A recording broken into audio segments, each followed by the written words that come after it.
안녕하세요, 여러분. 1학년 신입생들을 이렇게 만나게 될 줄은 참 생각도 못했습니다.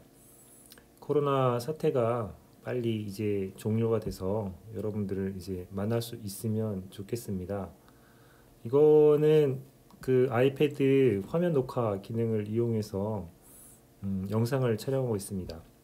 아직도 익숙해지지 않고 있어서 그 NG들이 이제 많이 날 수 있습니다. 저를 소개하면 제 이름은 강재구입니다. 양리학교실에 있고요.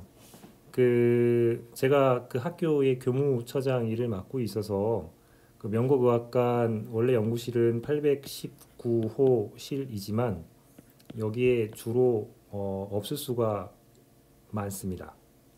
그리고 지금도 그 방해받지 않는 시간에 이 강의 영상을 녹화하려고 지금 논산 캠퍼스에 와 있습니다. 지금 시간을 보니까 6시, 오전 6시 33분입니다.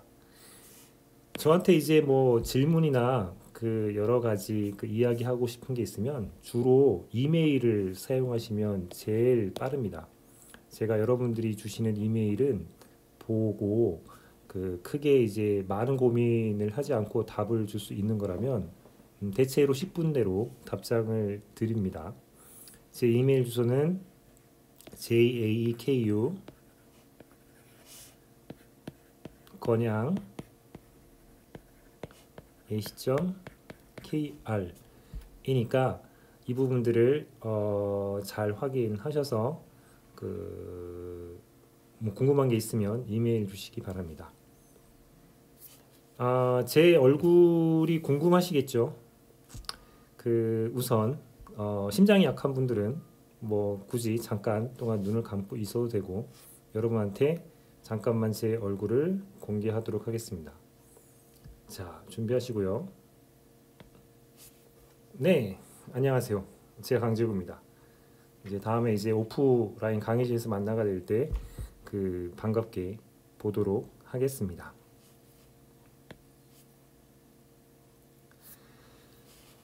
자, 여러분들이 이제 의대를 이제 입학이 결정되고 나서 가족들이 여러분들이 이제 의과대학에 들어갔다라는 이야기를 듣게 되겠죠. 그러면 그 이야기를 듣기 전과 듣기 후 가족들이 여러분들을 대하는 변화가 하나 생겼을 겁니다. 갑자기 여러분들이 의사가 된 것처럼 어디가 아픈데 어떻게 해야 돼? 이 약은 먹어도 돼? 또는 어떤 병원을 가야 돼? 라는 질문들을 던지기 시작할 겁니다. 여러분들에 대한 기대일 수도 있고 그리고 이제 의사가 될 친구들이니 그 정도는 알고 있겠지라고 하는 바람일 수도 있을 겁니다. 근데 여러분들 입장에서는 당혹스럽겠죠. 아직 학교도 가기 전에 그런 질문들을 받게 되니까요. 결론적으로 그런 질문들 받을 때마다 여러분들이 생각하셔야 될 것은 공부를 이제 열심히 하셔야 된다는 겁니다. 그래서 여러분들한테 매일매일 어떤 의료와 관계된 이슈들에 대해서 늘 관심 갖고 지켜보셨으면 좋겠다는 생각으로 3가지 사이트를 소개해 드리고 싶습니다. 첫 번째로는 메디칼 타임즈라고 하는 사이트입니다. 이 사이트는 뭐 신문으로 치면 조선일보나 중앙일보 정도에 해당을 하겠습니다. 매일매일 현재 이제 의료 계통에 또는 뭐 사람들이 어떤 상황에 대해서 의견들에 대한 이야기들이 쭉 나와 있기 때문에 한번 보시고 매일매일 한 10분 정도 투자하신다고 생각하고 여기에 나오는 기사의 제목 같은 것들을 좀 읽어보고 재밌는 제목이다 싶으면 들어가서 보시기 바랍니다. 여기에 여러분들하고 지금 현재 관계에 있는 기사들이 있는데 중간쯤에 보게 되면 온라인으로 수업은 계속 진행하지만 연세의대 시험 방식은 그대로 오프라인으로 하고 있다. 대신 강의실을 그 여러 군데로 열어서 그 2m 정도 떨어지게 진행하고 있어서 이렇게 따라할 것 같다라는 이야기도 나오고요. 그리고 그 전국의대에서 도입한 온라인 강의가 그 과연 어떤 식으로 이제 교육의 전환점을 될까라고 하는 이야기들도 나옵니다. 그리고 최근에 의사들이 지금 국가재난지원금 소득 하위 70% 기준으로 지급한다라는 것에 있어서 이 사이트를 보고 또는 여기에 참가하고 있는 사람들이 그것에 대한 의견들이 어떻게 되는지 찬성과 반대에 대한 부분들이 이쪽 메타 왼쪽 편에 메타폴 부분에 나와 있는 것을 볼 수 있습니다.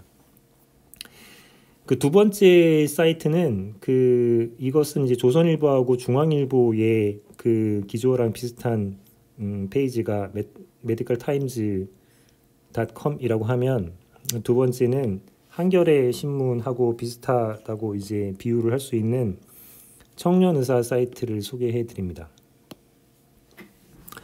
청년의사 사이트에 대한 기조들은 그 연대 의대를 졸업하신 분이 이게 창간을 한 거라서 조금 의사들이 바라보는 시각들의 중에 약간 그 진보 색채들을 갖고 있는 시각이라고 볼 수 있습니다. 그리고 이 청년의사하고 관계에 있어서 여러분들이 이제 앞으로 자주 보게 될 분들을 만날 수가 있는데, 저희 그 학교에서는 탤런트라는 별칭으로 부르는 김종엽 교수님이 있습니다. 이비인후과 교수님인데요. 여기에 김종엽 교수님이 나는 의사다의 팟캐스트를 운영하는 운영진으로 참가를 하고 있고요. 여기 지금 사진을 보시게 되면 오른쪽에 있는 안경을 쓰고 해맑게 웃고 있는 이 모습이 그 건양의대 2회 졸업생이자 지금 건양대학교 병원 이비인후과에 전문의로 계시고 있고, 한 3층에 가시면 정보의학교실을 볼 수 있을 텐데 정보의학교실 과장님으로도 계시는 분입니다. 이 청년의사에 있는 기사들도 염두해서 보시면 조금 다른 같은 내용에 대해서 다른 내용들을 기사의 내용들이 좀 다른 것을 메디컬 타임즈하고 비교해서 볼 수가 있습니다.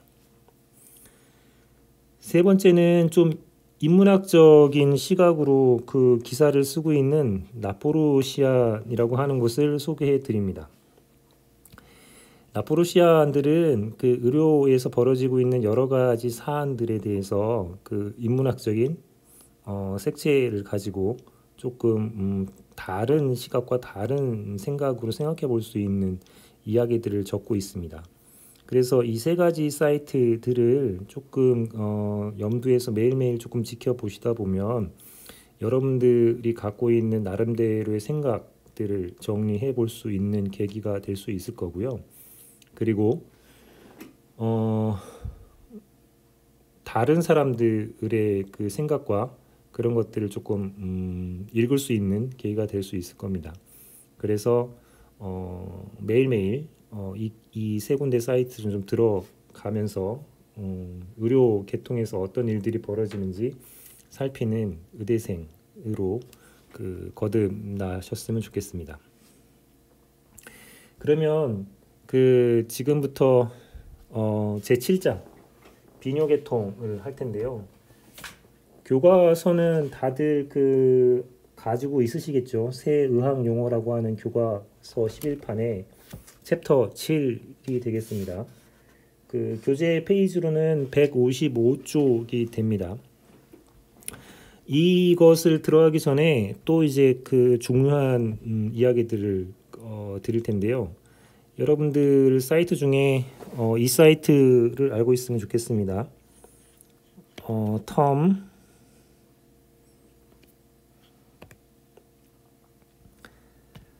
터미놀로지 구용, 여기에 대한의사협회에서 만든 사이트입니다. ORG에 들어가시면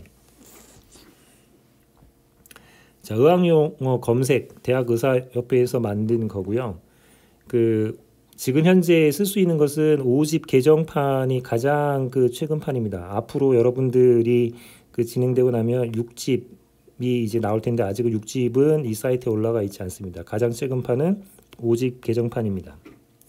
이것을 왜 알려드리냐 하면 여러분들이 나중에 그 6학년이 돼서 의사 면허 시험을 보시게 될 겁니다. 그때 이제 면허 시험에 나오는 필기 이 시험에 나오는 용어들은 모두 한글 의학 용어로 적게 되어 있습니다. 무조건입니다. 시험 출제의 규칙입니다. 따라서 공식적인 한글 의학 용어가 정확하게 뭔지를 알아보려면 5집 개정판을 누르고 여기에다가 여러분들이 알고 싶은 만약에 뭐 예를 들면 롱입니다. 이런 걸 쳐서 그 어떻게 그 공식 용어들이 나오는지 살펴보시면 되겠습니다.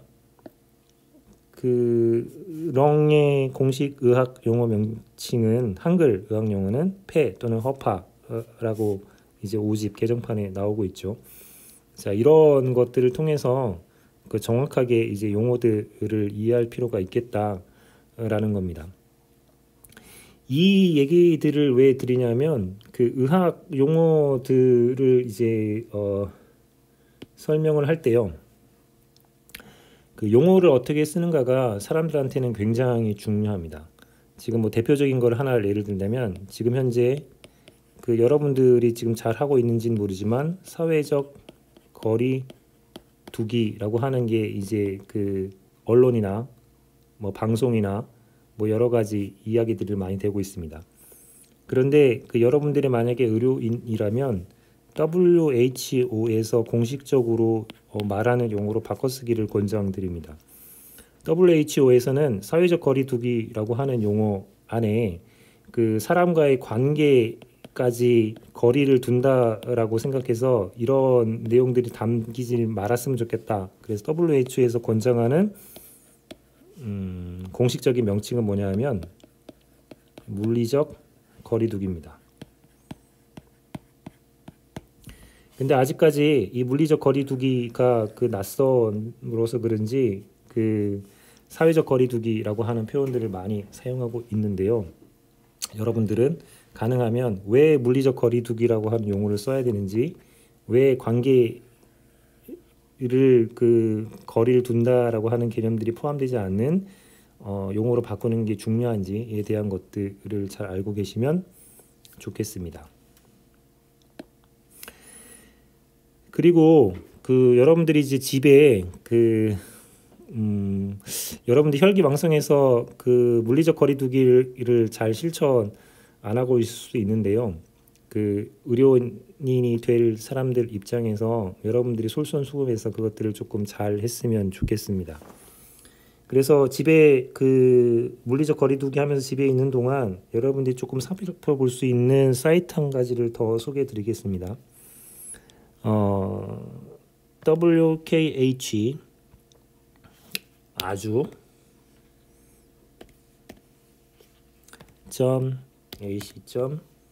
.ac.kr입니다. 아주대학교의 의과대 해부학교실에 있는 정민석 교수님께서 그 만든 사이트입니다. 정민석 교수님은 지금 보시다시피 이렇게 생겼고요. 주로 이제 만화를 많이 그리십니다. 여러분들이 관심 있게 보셨다면 해랑이라고 하는 만화들을 보셨을 수 있습니다. 해랑이요, 해랑. 해랑의 그 속뜻은 뭐냐면 해부학을 사랑하는입니다. 그래서 정민석 교수님은 그걸 줄여서 해랑이라고 부르시더군요. 그 이분입니다. 이분이 이제 메인 사이트에 그 본인이 이제 그림을 그리고 있는 해랑에 대한 해부학 그림들하고 그 다음에 본인이 하시는 해부학 강의 동영상들을 쭉 올려놓습니다. 그래서 그 관계되어 있는 곳에서 나오는 동영상들을 여러분들이 조금 보신다면 좋을 수가 있기 때문에 그것들을 보시길 권장을 드리겠습니다. 예를 하나 들어볼까요? 제가 이제 제 사이트에 이것들을 올려놨는데 여러분들 그 캘린더에 그 들어가시면 그 중에 하나 있는 정민석 교수님이 한 가지들을 올려놓은 게 있습니다. 이것을 그 보시면 좋겠습니다. 한 번쯤 한 가지를 틀어보겠습니다. 펠비스 페리니엄에 있는 유로제니털 시스템 이야기할게요. 스펌 어디서 만들어지죠? 이 기관을 뭐라고 해요? 테스티스. 그 다음에 스펌은 1위로 들어가서 저장이 되죠? 뭐예요? 에퍼디더미스. 이제큘레이션을 하면은 에퍼디더미스에 있던 스펌이 나가죠. 뭘 지나요? 덕터스 데퍼런스. 덕터스 데퍼런스가 지나는 커넬이 있죠? 인고널 커넬. 덕터스 데퍼런스가 자, 보셨죠? 저 그 내용들을 공부를 미리미리 해보고 싶은 친구 또는 아주대 해부학 교실의 그 정민석 교수님은 어떻게 이제 강의를 하고 용어들을 설명하는지 쭉 한번 훑어보시면 재밌게 볼 수 있을 거고요. 그 또 뭐 하나 그 제가 한번 쭉 보니까 저 같은 경우에는 잠 안 오는 밤에 그 틀어놓으면 잠을 아주 잘 잘 수 있는 뭐 장점도 있습니다. 정민석 교수님한테는 죄송하지만 뭐 여러분들이 다양하게 공부를 하실 때 쓰시면 좋겠습니다. 그러면 그 여러분 이제 핸드아웃도 이제 그 마찬가지로 캘린더에서 이제 받아서 같이 이제 보시면서 제 설명들을 들으시면 될 것 같습니다. 그 비뇨 계통에 이제 중요한 것은 이 그 신장 하고 이제 방광, 요도로 연결되는 이제 부분들인데요. 이제 노폐물 처리를 하는데 중요한 역할을 하게 되죠. 이 노폐물에는 그 질소 노폐물이 이제 가장 중요하게 처리가 됩니다.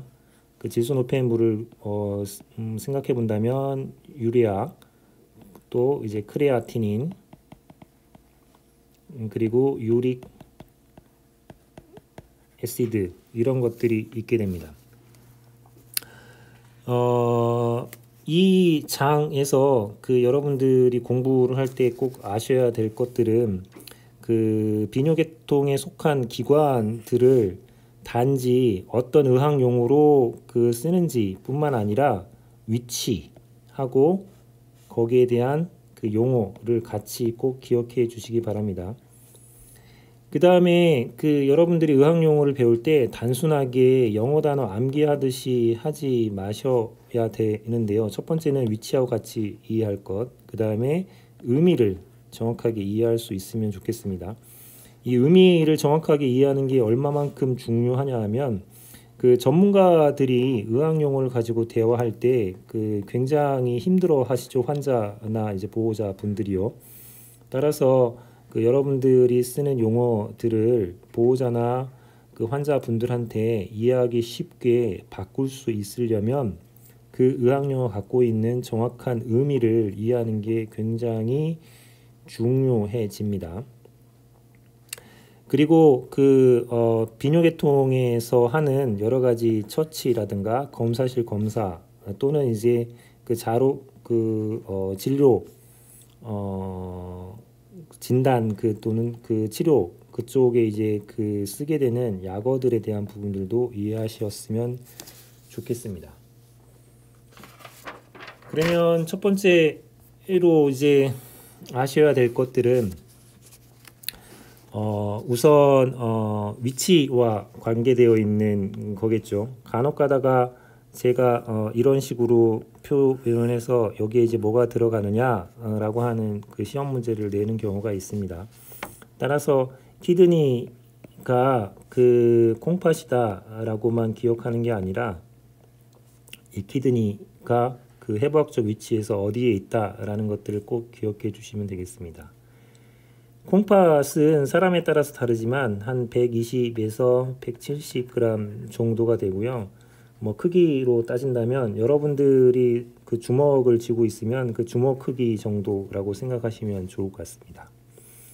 키드니를 지나서 이제 유리터 이제 여기가 있겠죠. 이게 유리터라고 하고 요관이라는 한글 어학용어로 부릅니다. 그 유리터의 길이는 대충 40에서 45cm 정도가 됩니다. 이 유리터를 지나 가지고 오게 되면 그 익히 여러분들이 알고 있는 방광을 만나게 되겠죠. 방광을 유리너리 블래더라고 부릅니다. 방광.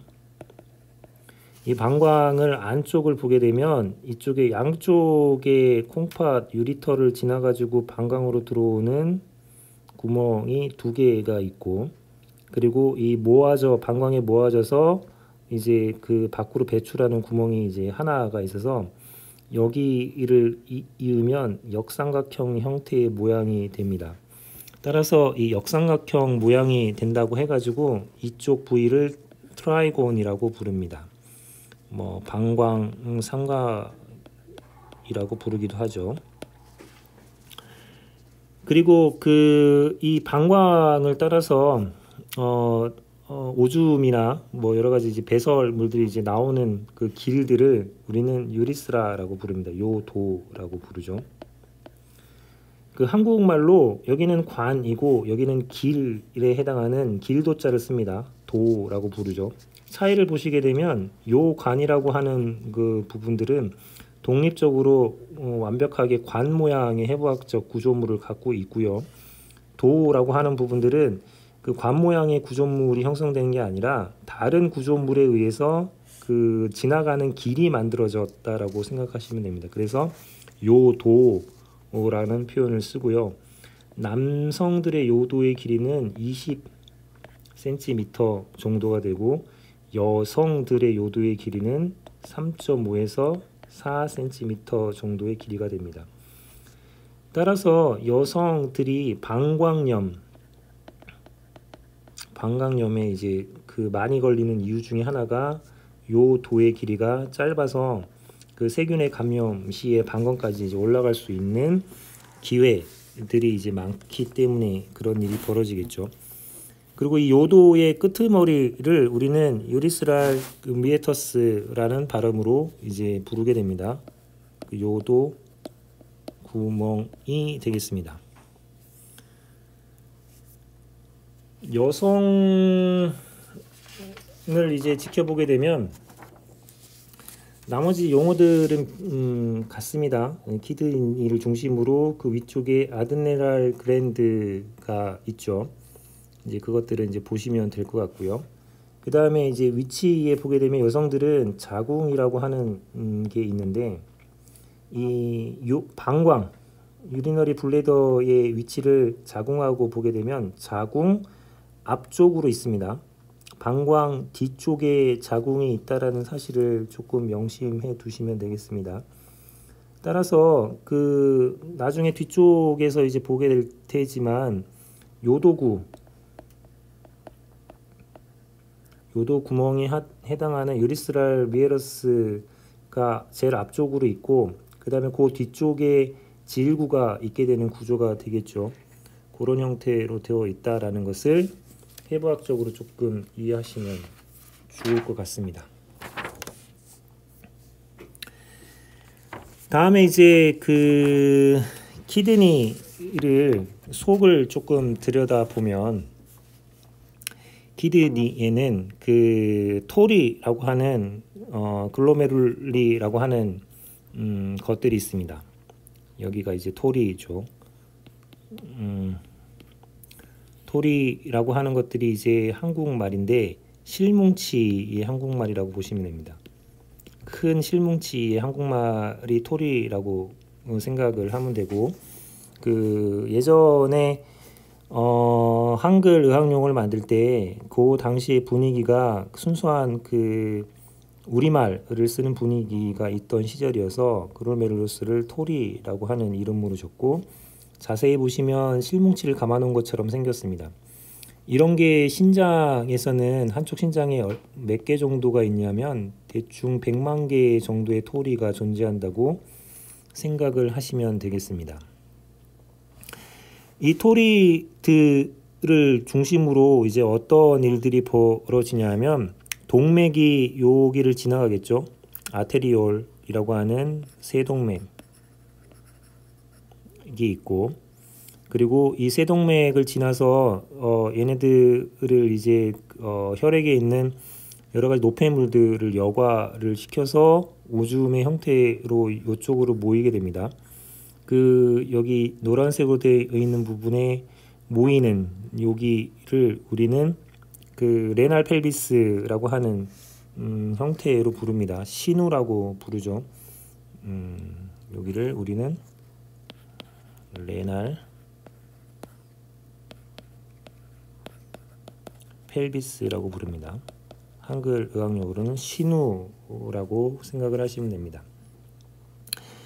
자, 이러한 토리에서 어떻게 혈액에 이제 노폐물들을 여과를 하냐 하면 우선은 그 어페런트 아테리올이라고 하면서 여기를 이제 들세동맥이라고 부르죠.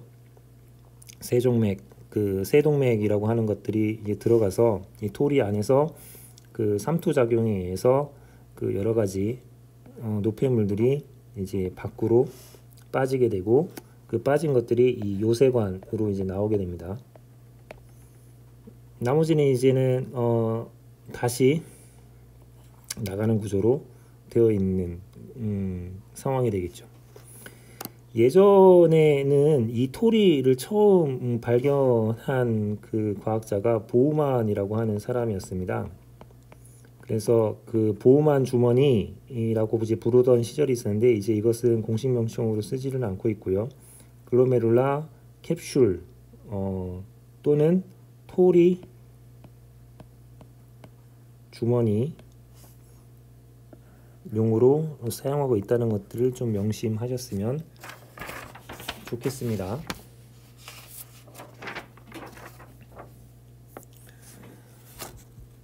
자, 이 토리 주머니에서 이제 한번 여과가 되어고 나면 이제 내날 튜블 쪽으로 쭉 내려오면서 다시 재흡수하고 재분비 과정들이 벌어집니다.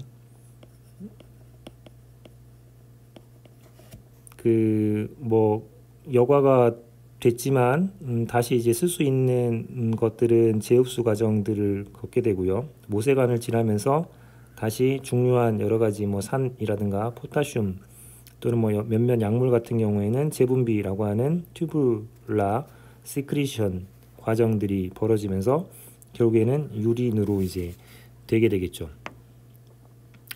그래서 유린을 내용물들을 보게 되면 그 안쪽에 있는 내용물들은 대부분 95% 정도는 물이고요. 5% 정도가 유레아나 크레아틴 정도들이 차지를 하고 있습니다. 그리고 여기에 있는 토리 주머니를 중심으로 해서 여과되는 부분들의 단위들을 하나의 단위로 이제 묶어서 이제 표현을 하는데, 이것을 묶어서 표현할 때 우리는 네프론이라고 하는 용어를 붙입니다. 이것을 이제 콩팥 단위라고 부르죠. 이렇게 콩팥 단위라고 하는 것들이 이제 100만 개, 콩팥 한 개당 있다고 보시면 될 것 같습니다. 다시 한번 보시면 이쪽에서 이제 동맥이 들어가서 이 토리 주머니에서 여과가 일어나고, 이제 여과된 것들이 따라 내려가면서 내날 튜블 쪽하고 그 재분비 재흡수들이 쭉 일어나겠죠. 일어나고 나서 이제 다시 나가게 되는 구조고, 이렇게 레날 튜블 쪽으로 이제 재흡 재분비가 일어난 것들은 이 관들을 따라서 컬렉팅 튜브 쪽으로 이제 모이게 되는 형태가 신장에서 하는 중요한 일들이라고 보시면 될 것 같습니다. 이렇게 이제 레날 그 컬렉팅 튜브 쪽으로 오줌들이 다 모이면 어떤 식으로 이제 되냐 하면, 콩팥을 이제 조영제를 주입해서 이제 콩팥 형태들을 들여다보면 이제 이런 식으로 보이게 됩니다. 그래서 그 레날 컬렉팅 튜브가 결국에는 여기 밑에서 이제 그 모이게 되고요. 그 여기 있는 컬렉팅 튜브가 여기 있는 데서 이제 그 열려 있게 된다고 생각하시면 됩니다. 그러면 오줌이 이제 여과돼서 어떻게 되냐면, 여기서 방울방울 똑똑똑 떨어져서 이쪽으로 이제 떨어져 내려오는 형태를 상상을 하시면 될 것 같습니다. 이렇게 떨어지면 이쪽에 모이는 큰 이제 이 부위가 이제 레날 펠비스가 되겠죠. 시누라고 보기도 하고, 이거 어떻게 보게 되면 깔때기 모양처럼 생겨서 콩팥 깔때기라고 부르기도 합니다. 그리고 이렇게 콩팥 깔때기에 모인 것은 이제 유리터로 해가지고 방광 쪽으로 이제 가게 되는 형태가 되죠. 그리고 여기에 이제 그 앞쪽에서 있던 컬렉팅 튜브가 콩팥 잔 쪽으로 똑똑똑 떨어지는 형태가 되고요. 여기는 그것을 받는다고 그래서 요 부위를 우리는 캘리시스라는 용어로 부릅니다. 한국말로는 콩팥 잔이 되겠습니다.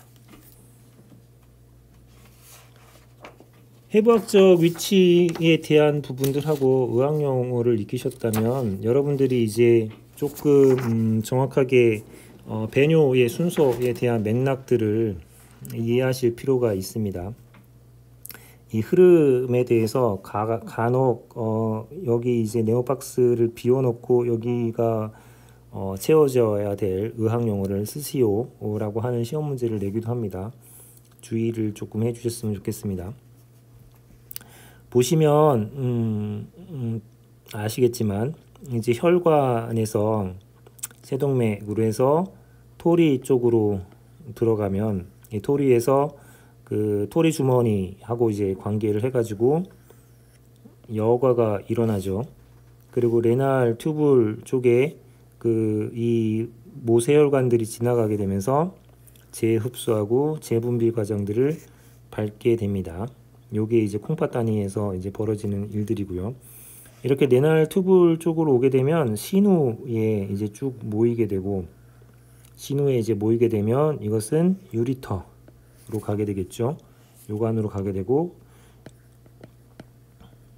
요관에서 이제 방광으로 모이게 될 거고, 방광을 지나고 나면 요도를 거쳐서 요도 구멍을 통해서 이제 오줌으로 나가는 형태가 될 겁니다.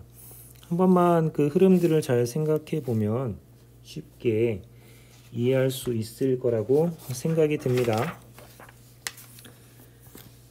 자, 그 다음에는 그 용어들하고 그 형태들이 그 어떻게 그 생겼는지 여러분들이 의미를 조금 정확하게 이해하라고 몇몇 그 사진들을 통해서 설명을 하도록 하겠습니다. 첫 번째는 급성 방광염입니다. 어큐트 그 시스타이티스라고 용어로 이제 부르게 됩니다.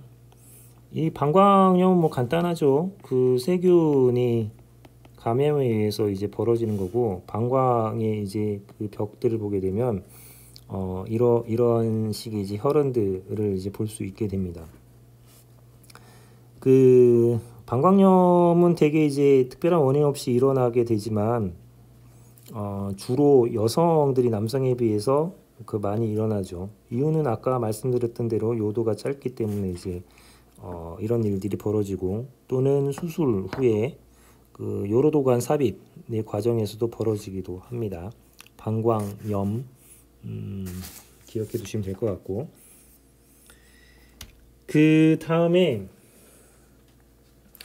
요 도가 그 어떤 염증에 의해서 협착들이 일어날 때가 있습니다. 이렇게. 그럼 이제 이 요도가 협착이 일어나게 되면 이제 오줌이 나오는 길을 방해하기 때문에 오줌 누는 게 불편해지고 통증이 일어나게 됩니다. 정확하게 이제 협착 부위가 이제 어디에서 일어나는지 그 아는 방법 중에 하나가 그 조영제를 먹고 투여를 받고 오줌을 실제로 누게 하면 그 조영제 나오는 그 오줌을 누면서 그것들을 촬영하게 되면 어느 부위가 이제 협착이라는 정확하게 파악할 수 있고요. 이 협착이 일어난 것을 의학용어로 우리는 요도 협착증 이라고 부르고 뭐 영어로는 미에랄 스테노시스라고 부릅니다. 이 협착은 어떻게 치료하느냐? 여기 보시면 뭐 알겠지만 이 안에 이제 이 도구들을 넣어서 협착 부위를 넓혀 주는 방법으로 치료 작업들을 하게 됩니다. 그리고 가끔 가다가 이제 오줌에 돌이 나왔다는 표현을 쓰죠. 이제 돌이 이제 가끔 가다가 뭐 여러 가지 원인 때문에 생기기도 하는데 돌이 이제 유리터라든가 이런 곳들을 맞게 되면 굉장히 통증이 심해서 걷지도 못할 정도로 떼굴떼굴 굴러다니는 통증을 느끼게 됩니다. 그 돌이 어디를 막았는가에 따라서 콩팥들이 이제 배설되는 오줌이 이제 나가지를 못하기 때문에 만약에 이 돌멩이가 신장 바로 앞쪽에서 이제 막히게 되면 이제 이쪽에 오줌들이 배설되지 못함으로 해서 이쪽 콩팥이 부풀어 오르게 됩니다. 이렇게 부풀어 오를 때 우리가 쓰는 용어로는 하이드로네프로시스라고 하는 용어를 쓰게 되죠. 말 그대로 콩팥이 이제 물이 들어찼기 때문에 물콩팥증이라고 하는 표현을 씁니다. 스톤이 이 콩팥 바로 앞쪽에서 이제 막혀서 벌어지는 게 아니라 유리터 밑쪽으로 내려와서 스톤이 막히면 이 유리터가 이제 물로 들어차면서 부풀어 오르게 되죠. 그래서 하이드로 유리터라는 표현을 씁니다. 물요관증이라는 표현을 쓰게 되죠.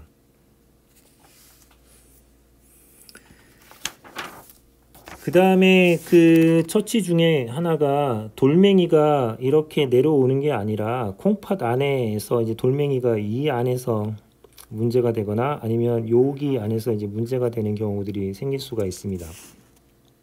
그럼 돌멩이가 이 안에서 이제 크게 문제가 되면 이 녀석은 깨트려서 오줌으로 이제 밖으로 뺄 수가 있는 상태가 아니기 때문에 너무 커서요.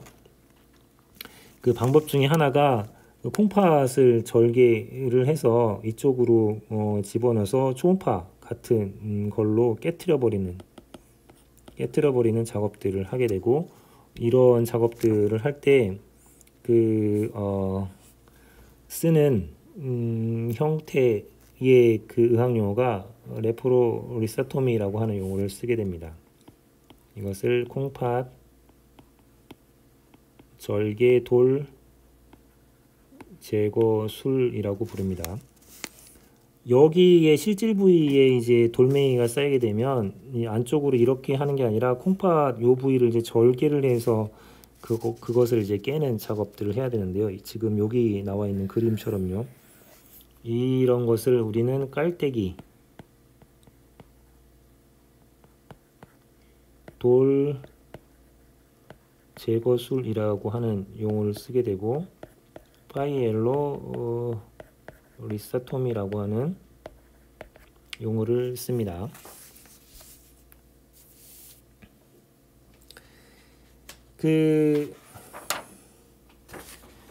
조영제를 통해서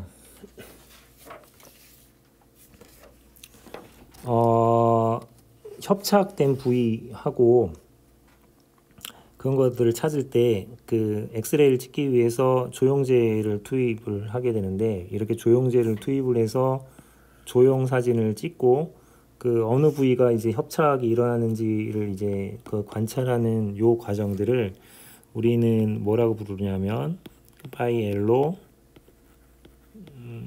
그램이라고 부릅니다. 한국 의학용어로는 깔때기 조형 사진이라고 부르게 되죠. 이런 과정을 통해 가지고 그 안쪽에 있는 어느 부위가 협착이 됐는지 그 파악을 하게 됩니다. 지금 보게 되면 그 혈관으로 이제 조영제를 투여를 해서 어느 혈관이 협착이 일어난지를 좀 자세하게 찍은 사진인데요. 이 부위가 이제 협착이 일어났다는 것들을 알 수가 있죠. 이 부위요. 이렇게 협착이 일어나게 되면 그 혈액이 콩팥으로 공급되는 양이 부족해집니다. 그래서 그 콩팥의 그 기관의 기능들이 이제 저하가 되는 부분들이 벌어지게 되고요. 이렇게 혈액 양이 부족해서 그 벌어지는 현상들을 우리는 허혈이라는 표현을 씁니다. 이스케미아라고 하는 용어를 쓰는데요. 이스케미아, 허혈이라고 하는 일이 벌어지는 이유는 이렇게 그 기관으로 들어가는 혈관의 일부가 협착이 일어나서 혈액 공급이 부족해서 벌어지는 일들이라고 생각을 하시면 될 것 같습니다.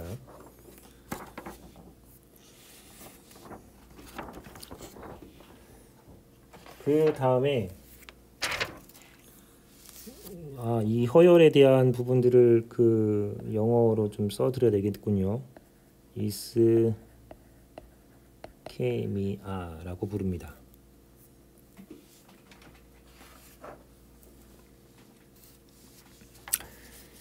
그 다음에 그 어떤 걸 보시냐면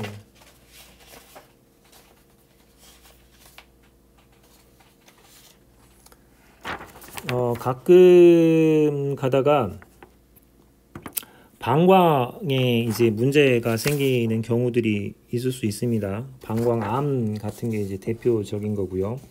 이제 그랬을 때 이제 방광 절제술을 받을 수가 있는데요. 방광 절제술, 여기 용어가 나오는군요. 시스텍토미. 방광이 없으면 방광 절제술을 받아야 되겠죠. 방광암이기 때문에. 그러면 방광이 없어진 상황에서 있는 분들은 어떻게 이제 오줌을 누게 만드냐 하면 지금처럼 그 소장의 일부를 떼어내고 그 떼어낸 것들을 요도하고 연결돼서 인공의 방광들의 형태를 만들어서 그 배 바깥쪽으로 이제 통로를 만들어주는 작업을 하게 됩니다. 이런 작업을 일레오스토미라고 이제 부릅니다. 그리고 이쪽에 이제 소장을 떼어냈기 때문에 그 끊어낸 소장 두 가지를 이렇게 문합을 시켜야 되는데 이 문합시키는 것을 아네스토모시스라는 용어를 쓰게 되죠. 그래서 요거에 대한 것들도 이해를 해 주면 될 것 같고요. 이게 시스텍토미가 일어난 환자들한테 인공의 그 통로를 만들어주는 위랄 컨덕티드라고 돌창자 통로를 만들고 그 돌창자 통로를 배 쪽으로 창을 내줘야 되기 때문에 일레오스토미를 해야 된다라고 하는 부분들도 이해를 하시면 좋겠습니다. 그 다음에 그 비뇨계통의 제일 중요한 것 중에 하나가 그 소변 검사입니다. 소변 검사. 따라서 여러분들이 소변 검사할 때 그 어떤 것들이 중요하게 그 생각되는지 조금 잘 읽으셨으면 좋겠고 교재에서는 168에서 169쪽에 자세하게 나와 있습니다. 그 부분 조금 잘 참고해서 보시면 좋겠습니다. 그 소변에서 보셔야 될 항목들, 그 교재에 나온 것들 다시 한번 설명하면 우선은 첫 번째 색이 되죠. 뭐 혈액이 섞여 있으면 뭐 그런 붉어진 모습들을 볼 수 있을 거고요. 그 다음에 그 모양을 보게 됩니다. 뭐 맑고 투명한지. 그 다음에 지금 여기처럼 그 pH들을 측정하는 이제 스틱으로 이제 그 여러 가지 지표들을 보게 되겠죠. 소변의 pH를 보게 되면 정상적인 거는 6.5 정도에 해당이 됩니다. 만약의 경우에 그 세균에 의한 감염들이 일어나면 어떤 일이 벌어지냐 하면 암모니아가 생성이 많이 돼서 알칼리화 됩니다. 이쪽으로 갈수록 세균 감염을 이제 의심할 수 있게 되는 진단들을 하게 되죠. 그 다음에 이제 그 오줌에서 단백질이 이제 얼마큼 나왔는지를 보게 되겠죠. 단백질이 이제 많이 나왔다는 것은 토리라고 하는 곳에 이제 문제가 생겼다. 그 글로메룰러스라고 하는 곳에 이제 망가졌다라고 하는 지표들을 볼 수가 있을 거고요. 그 다음에는 글루코스라고 하는 당이 이제 오줌에 나왔느냐. 이제 당이 나오면 우린 이것을 당뇨라는 표현을 쓰죠. 예, 당뇨 증상이 있느냐 없느냐에 대한 것도 검사를 할 때 쓰게 됩니다. 따라서 여러분들이 소변 검사에서 중요하게 보는 게 뭔지 조금 잘 알고 있으면 예, 가족들의 변화에 그 대표적인 답들, 건강검진에서 벌어지는 일들에 대한 이야기들을 좀 해드릴 수 있을 겁니다.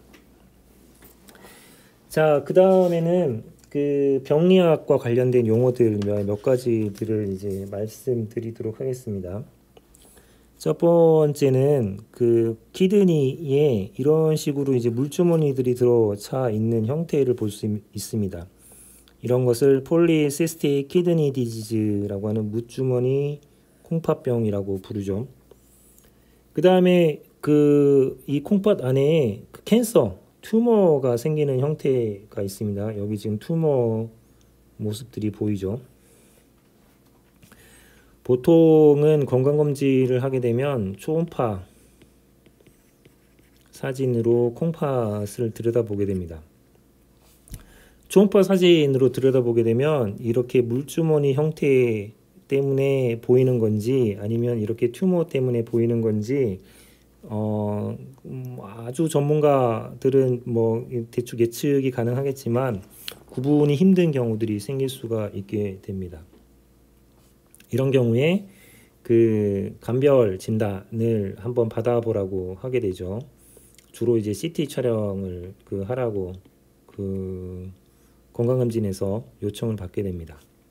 이제 그렇게 되면 CT 촬영에서 조영제를 집어 넣으면 여기 그 암으로 보이는 부위와 여기 그 물혹으로 보이는 부위가 조금 다른 형태로 보이게 됩니다. 그 암으로 되어 있는 부위는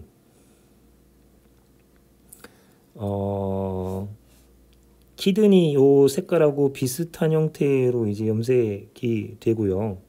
그 물혹은 이게 완전히 구분되어 있기 때문에 매끄럽게 조영제가 흡수되지 않아서 이렇게 독립적으로 이런 형태로 보이게 되는 식으로 CT 촬영이 결과가 나오게 되죠.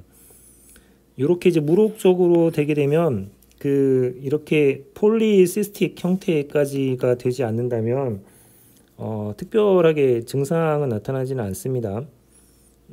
그래서 큰 걱정은 하지 않아도 되지만 뭐 약간의 신장 기능들이 콩팥 기능들이 떨어질 수 있기 때문에 계속 뭐 추적 건강 검진을 하면 되죠.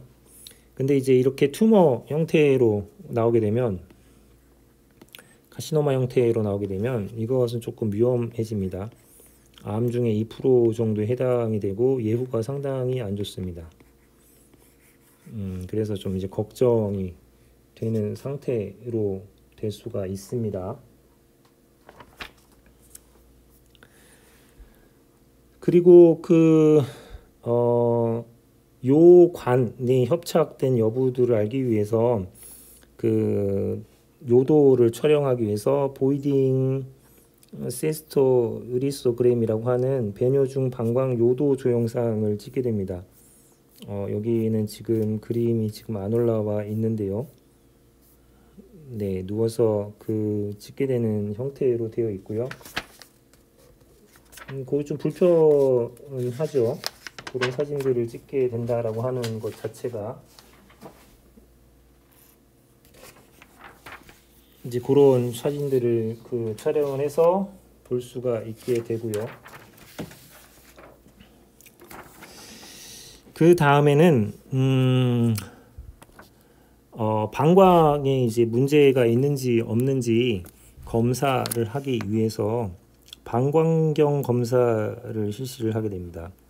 시스토스코피라고 표현을 하고, 요 모양에 대한 부분들을 보시면 알겠지만 뭐 상당히 거북하겠죠. 알면은 뭐 이거 받고 싶지는 않을 겁니다. 이런 형태로 되어 있는 시스토스코피에 대한 형태를 이제 집어 넣어서 방광 안쪽에 문제가 있는지 없는지를 살펴보게 됩니다. 이렇게 플렉시러블한 형태의 도구들을 사용을 하게 되죠.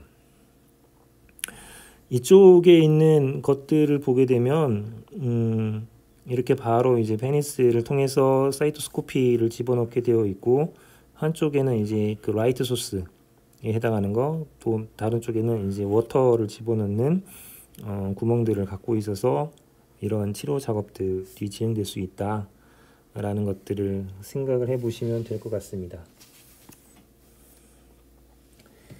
그 다음에 이제 그 비뇨계통에서 제일 중요한 게 뭐냐면 신장이 망가졌다. 그럼 이제 어떻게 할 거냐에 대한 문제입니다. 신장이 망가지면 그 혈액의 노폐물들을 이제 해결할 수 없기 때문에 혈액 투석을 이제 해줘야 되는 작업들을 해야 됩니다. 상당히 이제 괴롭죠. 통상적으로 그 혈액 투석을 매주 3번씩 한 번 올 때마다 3-4시간 정도의 혈액 투석을 받게 됩니다. 거의 생활이 불편할 정도로 일어난다라고 보시면 될 것 같습니다. 혈액 투석을 할 때 그냥 가서 뭐 혈관을 빼서 그것을 이제 그 혈액 투석기로 노폐물을 걸러서 혈액을 다시 공급을 하는 개념인데요. 그것들을 하기 위해서 그 피스툴라라고 하는 그 동정맥 새끼를 만들어 놓는 수술적인 작업을 합니다. 이거를 동정맥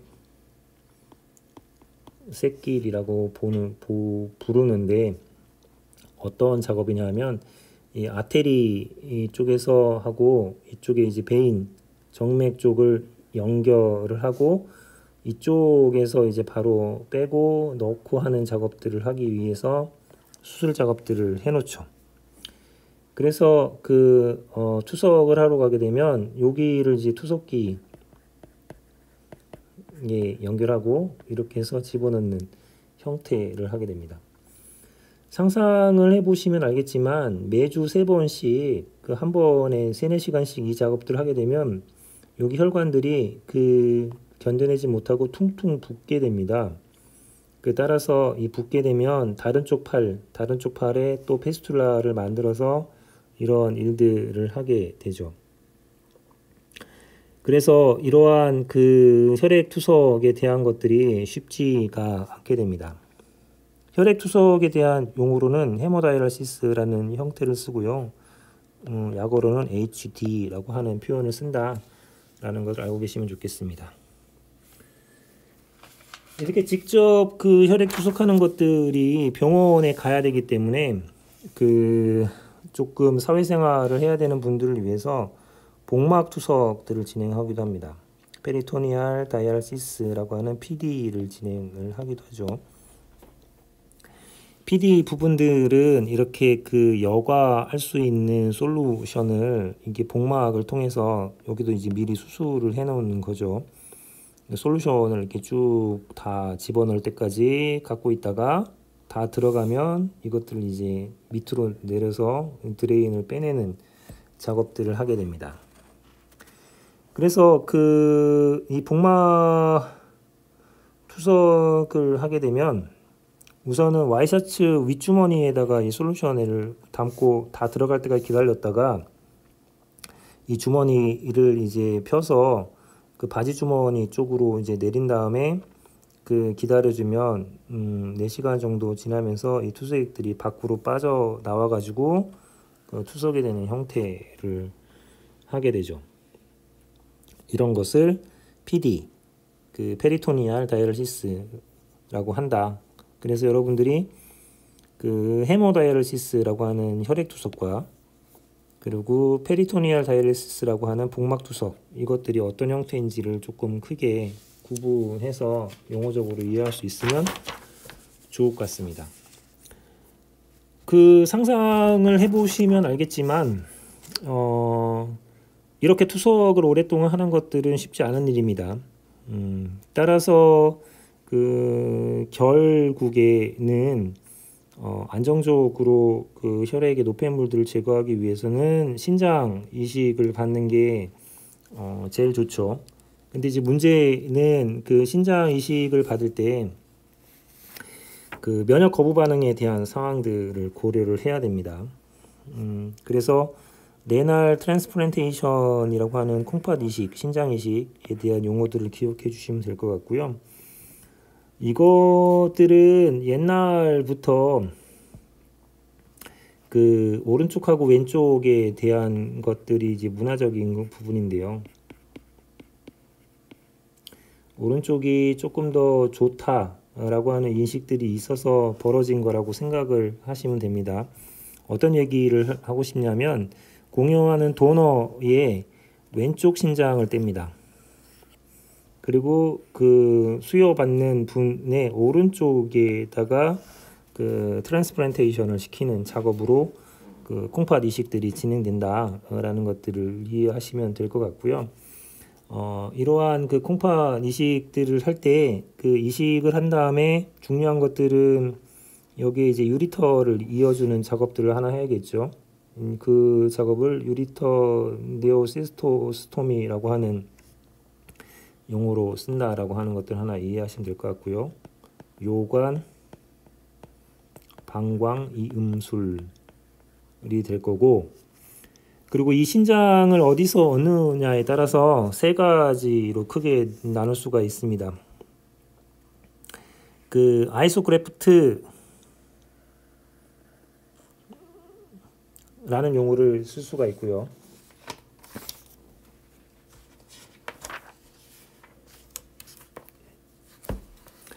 아이소그래프트는 거의 동계라고 하는 부분이기 때문에 이건 일란성 쌍둥이가 이제 준다라고 생각하시면 될 것 같습니다. 그 다음에 이제 그 대부분은 알로그래프트가 벌어지죠. 동종이식. 이 부분들은 뭐 가족이죠. 가족 중 누군가가 그 면역 거부 반응이 없이 일치 정도가 이제 좀 높아지면 이제 이식할 수 있게 되는 게 동족 이식이 되겠습니다. 그리고 때때로 그 뇌사가 되어 있는 사람의 이제 신장을 이식받는 경우가 있는데요. 이런 경우는 이제 카데바 트랜스플란트라는 용어로 사용을 하게 됩니다.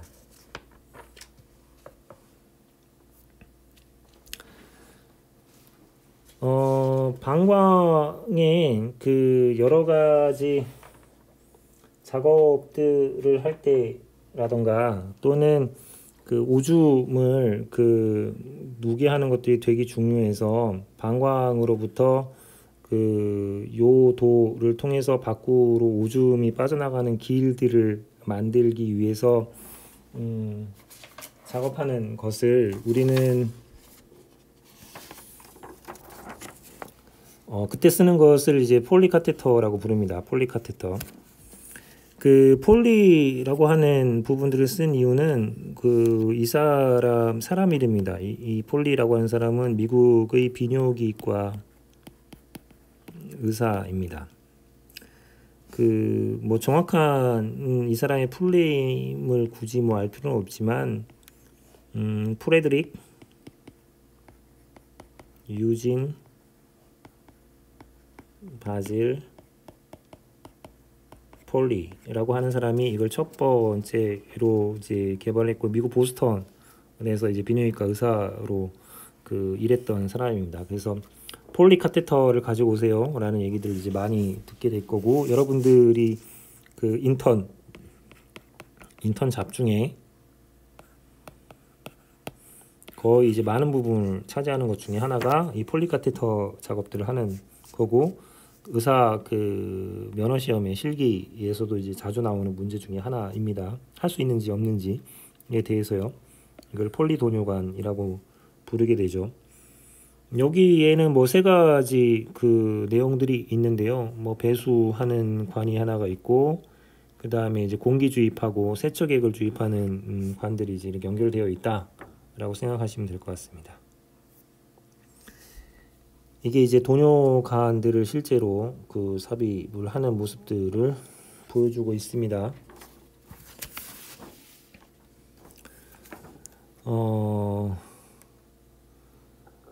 요로도관 삽입이라는 표현을 쓰게 되고, 이제 요런 형태로 폴리카테터가 생겨 있죠. 이건 여성의 이제 요로도관을 삽입하는 모습들을 보여주고 있는 장면입니다. 자, 이제 긴 시간 동안 설명을 했는데요. 그 여러분들이 조금 아셨으면 좋겠는 걸 다시 한번 정리하면, 그 각각의 위치하고 결부해서 용어들을 기억했으면 좋겠다라고 하는 거 첫 번째. 그 다음에 그 관계되어 있는 의미, 맥락을 이해해서 그 환자나 보호자한테 좀 쉽게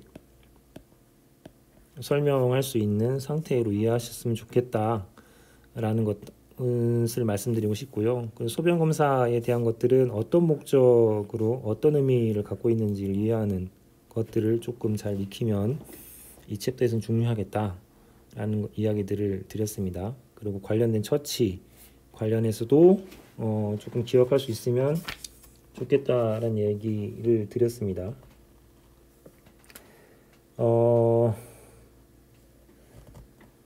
보통 그 이 챕터 끄트머리에 되면 이 챕터는 이제 178쪽에 이제 그 내용들이 나오는데요. 약어들에 대한 얘기들이 정리가 되어 있습니다. 보통 이제 의사들이나 간호사들하고 얘기할 때 이 약어에 대한 이야기들로 주로 이제 많이 얘기가 되기 때문에 한 번쯤 그 약어들을 조금 익혔으면 좋겠다라는 그 뜻으로 쭉 한번 보시기를 한번 권장을 드립니다. 거기에 178쪽에 교재 중심으로 해서 약어 한 가지만 한번 좀 설명을 드리죠. CKD라고 이제 하이라이트가 178쪽에 되어 있고요. 그 CKD는 크로닉 키드니 디지즈, 약 앞에 글자를 따서 CKD라고 부릅니다. 여러분들이 영어 단어를 이제 저보다 아마 더 많이 알고 있을 겁니다. 저는 점점 이제 머릿속에 지우개의 성능들이 강력해지고 있기 때문에 이제 그것들이 약해지고 있는데, 그에 따라서 의학 용어에 대한 시험 문제를 어떤 용어가 어떤 뜻이냐라고 하는 이런 단순한 질문 문제는 좀 적게 내는 편이고요. 말씀드린 대로 위치하고 연결해서 이해하는가, 의미를 잘 이해하는가. 뭐 예를 들면 어떠한 것을 환자한테 설명한다고 생각하시고 이야기해 보세요 라고 하는 문제를 낼 때가 있습니다. 이제 그런 상황들로 여러분들이 이제 공부를 해 나가신다면 좋겠다라는 말씀을 드립니다. 자, 이상으로 그 7장 비뇨계통에 대한 내용들을 마칠 거고요. 그 여러분들한테 혹시 질문이 있을 수 있겠죠. 그래서 그 특별하게 여러분들이 이 강의들을 잘 들으셨다면 줌이라고 하는 것으로 그 질문을 좀 받아볼까 합니다. 줌이요. 여러분 스마트폰에서 앱으로 줌 커뮤니케이션이라고 하는 것들을 깔면 활용할 수가 있고요. 뭐 잠깐 보여드릴까요? 깔면 지금 이런 형태의 줌을 볼 수 있습니다. 그 줌을 들어가면 이렇게 이제 워킹을 할 수가 있고, 마찬가지로 저와 비슷하게 새 회의 참가 뭐 이런 것들이 뜨게 될 겁니다. 제가 그 내일 정확하게 다시 한번 말씀드리죠.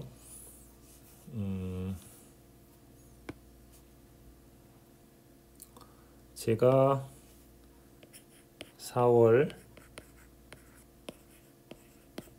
3일 잠시만요. 달력을 다시 한번 확인해 보겠습니다. 4월 3일 금요일이군요. 이 수업을 이제 2일날 다 들으셔야 되죠. 목요일날 다 들으셨으면 요 장면들을 들었다는 가정하에 4월 3일 금요일날 오전 9시부터 9시 20분까지 이 지금 그 말씀드리는 줌에 들어오셔서 그 실시간으로 질의응답을 할 수 있는 시간을 20분 동안 잠깐 갖겠습니다. 모든 친구가 들어올 필요는 없는데 한번 그 서로도 얼굴도 볼 겸 실시간으로 묻고 싶은 것들이 있으면 요 시간을 이용해서 들어와 주시길 바랍니다. 좀 전에 이제 표현 드렸던 줌에 들어오시면 여기 참가를 누르시면 되고요. 이 참가를 눌러서 여러분들이 그 시간에만 이제 오픈을 해 놓을 겁니다. 요 시간에만 오픈을 해 놓을 겁니다. 요 시간에 그 참가를 누르시게 되면 여러분들 그 참가 그 눌러서 들어온 사이트에다가 8 2 9 2 7 1 0 7 5 2 를 치고 들어올 수 있습니다. 요 시간에요. 이거는 제 그 전용 아이디이기 때문에 요 아이디를 치시면 제가 이제 그 오픈해 놓을 테니까 요거 치고 들어오시면 됩니다. 그 한번 그 보여드릴게요. 여기서 참가를 누르시면 여기에 이제 회의 아이디를 치는欄이 있고 그 회의 아이디에 제가 아까 말씀드렸던 829271075를 치고 들어오시면 제가 여기 오픈해 놓고 기다리고 있겠습니다. 어떻게 기다리냐면 이 새 회의 시작 여기 지금 보이시죠? 819 제가 잘못 읽겠군요. 다시 말씀을 드려야 되겠군요. 그 메모에서 요거를 잘못 읽겠습니다. 819입니다. 819 죄송합니다. 819-271-0752입니다. 다시 줌으로 가볼까요? 네, 여기에 이제 회의 참가를 누르시고 제 아이디 819-271-0752를 치고 들어오시면 제가 그 4월 3일 9시부터 그 회의 시작을 켜놓고 여러분들이 들어오는 것을 기다리고 있겠습니다. 이런 상태로 그러면 들어오셔서 실시간 필요한 질문 그 7장 비뇨계통에 대한 질문도 좋고요. 아니면 그 신입생으로 이제 학교 생활 시작하면서 여러 가지 하고 싶은 질문들을 해 주시면 될 것 같습니다. 그리고 그 다음 주에 여러분들한테 여전히 여러분들을 이제 대면을 할 수 없을 것 같아서 다음 주도 이제 온라인 강의를 할 수밖에 없을 것 같은데 여성 생식계통 8장을 들어가게 됩니다. 8장 강의를 이제 오시기 전에 여러분들한테 그 하나 숙제를 내드리고 싶은 게 있습니다.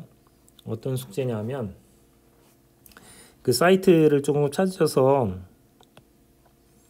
그 피의 연대기 이것을 찾아서 그 조금 보셨으면 좋겠습니다. 제가 이것을 여러분한테 나눠드리고 싶지만 파일 크기가 조금 큰 데다가 그냥 나눠드리면 안 될 것 같아서 그 잠깐만 한번 보여드리겠습니다.